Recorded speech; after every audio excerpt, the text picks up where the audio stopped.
Sir ഒരു major concern എന്താണെന്ന് വെച്ച് കഴിഞ്ഞാൽ ഇപ്പോൾ ന്യൂ മദേഴ്സ് ആകുന്ന സമയത്ത് അവർ ബേബീസ് ഡെവലപ്മെൻറ്റൽ സ്റ്റേജിൽ അവരെന്ന ശ്രദ്ധ കൊടുക്കേണ്ടതും ചില സമയത്ത് അത് വളരെ കാര്യമാക്കി എടുക്കാതെ വിട്ടുപോകുന്നതുമായിട്ടുള്ള കുറച്ചൊരു ഡെവലപ്മെൻറ്റൽ സ്റ്റേജസ് ഉണ്ട്.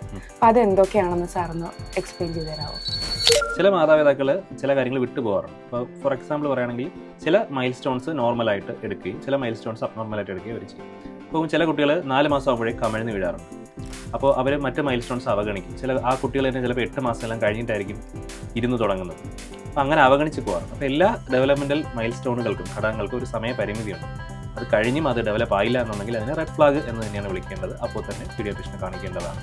ഒരു ഉദാഹരണത്തിന് പറയുകയാണെങ്കിൽ സോഷ്യൽ സ്മൈൽ അല്ലേ, മുഖത്ത് നോക്കിയുള്ള ചിരി 4 മാസമായിട്ടും ഡെവലപ്പ് ചെയ്തില്ല എന്നുണ്ടെങ്കിൽ, അതുപോലെ കഴുത്ത് 6 മാസമായിട്ട് കുറച്ചില്ല എന്നുണ്ടെങ്കിൽ, 8 മാസമായിട്ടും സപ്പോർട്ടോട് കൂടി കുട്ടി ഇരിക്കുന്നില്ല എന്നുണ്ടെങ്കിൽ, 12 മാസമായിട്ടും കുട്ടി പിടിച്ചു നിൽക്കുന്നില്ല എന്നുണ്ടെങ്കിൽ, ഇതെല്ലാം റെഡ് ഫ്ലാഗ് സൈൻസാണ്. ഇത്തരം കാര്യങ്ങൾ അവഗണിക്കാൻ പാടില്ല.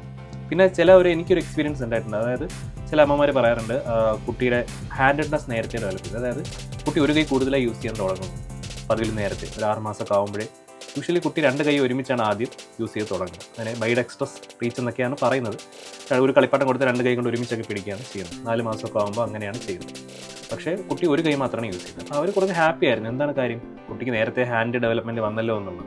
പക്ഷേ അതൊരു റെഡ് ഫ്ലാഗ് ആണ്. അപ്പോൾ അത് നമ്മൾ വിട്ടുപോകുന്ന ചില കാര്യങ്ങൾ, അതായത് ഏർലി ഹാൻഡ് ഡെവലപ്മെൻറ്റ് എന്ന് പറയുന്നത് റെഡ് ഫ്ലാഗ് ആണ്. അത് ചിലപ്പോൾ സെറിബ്രൽ പാൾസി പോലുള്ള ന്യൂറോണൽ സംബന്ധമായിട്ടുള്ള പ്രശ്നങ്ങളുടെ ഒരു ആദ്യത്തെ സൂചനയാകാം അങ്ങനെയുള്ള കാര്യങ്ങൾ. അതുപോലെ കുട്ടി ഇഴയുന്ന സമയത്ത് കമാൻഡോ ക്രാണിങ് എന്ന് പറയും. അതായത് കുട്ടിയുടെ ഹിപ്പ് ഗ്രൗണ്ടിൽ ടച്ച് ചെയ്യുന്ന രീതിയിൽ കുട്ടി ഇഴയുകയാണ്, 2 കാലുകളും വലിച്ചഴയ്ക്കുന്ന രീതിയിൽ കുട്ടി ഇഴയുകയാണ് എന്നുണ്ടെങ്കിൽ അതും ഒരു അബ്നോർമാലിറ്റിയാണ്, അതും ഒരു റെഡ് ഫ്ലാഗാണ്. ഇത്തരം കാര്യങ്ങളെല്ലാം സാധാരണയായി അമ്മമാരും അല്ലെങ്കിൽ രക്ഷിതാക്കളും വിട്ടുപോകുന്ന കാര്യങ്ങൾ. ഇതെല്ലാം ചില ന്യൂറോളജിക്കൽ ഇഷ്യൂസിൻ്റെ തുടക്കത്തിലുള്ള സൈൻസ് ആവാം, സൂചനകളാവാം. അതും റെഡ് ഫ്ലാഗുകളായി എടുക്കേണ്ടത്.